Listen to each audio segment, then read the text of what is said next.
Audiobooks.com Publishing presents Unspeakable, Chris Hedges on the Most Forbidden Topics in America by Chris Hedges with David Talbot. Read for you by Chris Hedges and Michael Quinlan. Introduction by David Talbot. Our media has become such an all-encompassing echo chamber of power, or its corollary, a bright and shiny distraction from our misery, that it's a shock whenever a dissident voice breaks through this wall of sound. One of the most singular and bracing voices of dissent in our time belongs to Chris Hedges. He is no stranger to the corporate ranks of journalism, toiling for over 2 decades as a war correspondent, primarily for the New York Times, where he shared a Pulitzer Prize for team reporting on the events of 9/11. But even as a Times man, Hedges clearly stood out from the press pack.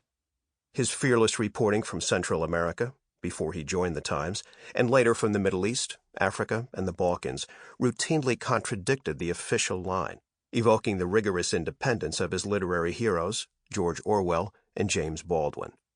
Like Orwell and Baldwin, Hedges has consistently refused to toe party lines or trim his reporting to fit conventional patterns. He inevitably developed a reputation for being abrasive at the Times, and after he reaffirmed his independence of mind by speaking out against George W. Bush's invasion of Iraq at the commencement ceremony of a, until then, placid Midwestern campus, life at the newspaper of record became untenable for Hedges, who struck out on his own. Life as an independent thinker and writer has presented a different set of challenges. It is not easy to support oneself, much less a family, as a public intellectual without the benefits of a university teaching position or think tank sinecure, or the rainbow of corporate endowments that grace the lives of the dutiful courtiers who dominate our national discourse. Hedges lives in Princeton, New Jersey, but he is not on the faculty at Princeton, although he has had 2 visiting professorships at the university. He teaches college credit courses in a maximum security prison. Still, he has managed to make a living through the power of his writing and speaking. And although his books are customarily slighted and impugned by his former newspaper, they have attracted a large and loyal following and have succeeded in shouldering their way onto the New York Times bestseller list. Among his significant titles are War is a Force That Gives Us Meaning, a provocative reflection on the gods of fire and death that rule our lives, including, for 2 decades, Hedges, and American Fascists, The Christian Right and the War on America, Death of the Liberal Class, and Wages of Rebellion, The Moral Imperative of Revolt, books filled with alarming insights into the devolution of American society and politics and radical calls for action, even against seemingly invincible odds. Hedges, who has put his writing and speaking skills at the services of the Occupy movement and many other apparently quixotic crusades for social justice, calls this indomitable will to resist the sublime madness of the soul. Quoting the theologian Reinhold Niebuhr, "Perhaps in our lifetimes we will not succeed," Hedges has written. "Perhaps things will only get worse. But this does not invalidate our efforts.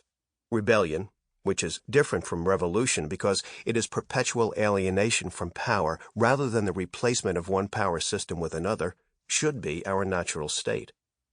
Hedges, who is the son of a Presbyterian minister and a graduate of the Harvard Divinity School, has the temperament of a biblical prophet as he rails against the evils of the capitalist system, U.S. imperialism, and racism, and the brutal treatment of those whom our ruling powers have turned into what Noam Chomsky calls the unpeople, including Palestinians, immigrants, prisoners, and the poor. His friend, Stephen Kinzer, once told Hedges, "You're not a journalist. You're a minister pretending to be a journalist." And there is some truth to that, concedes Hedges.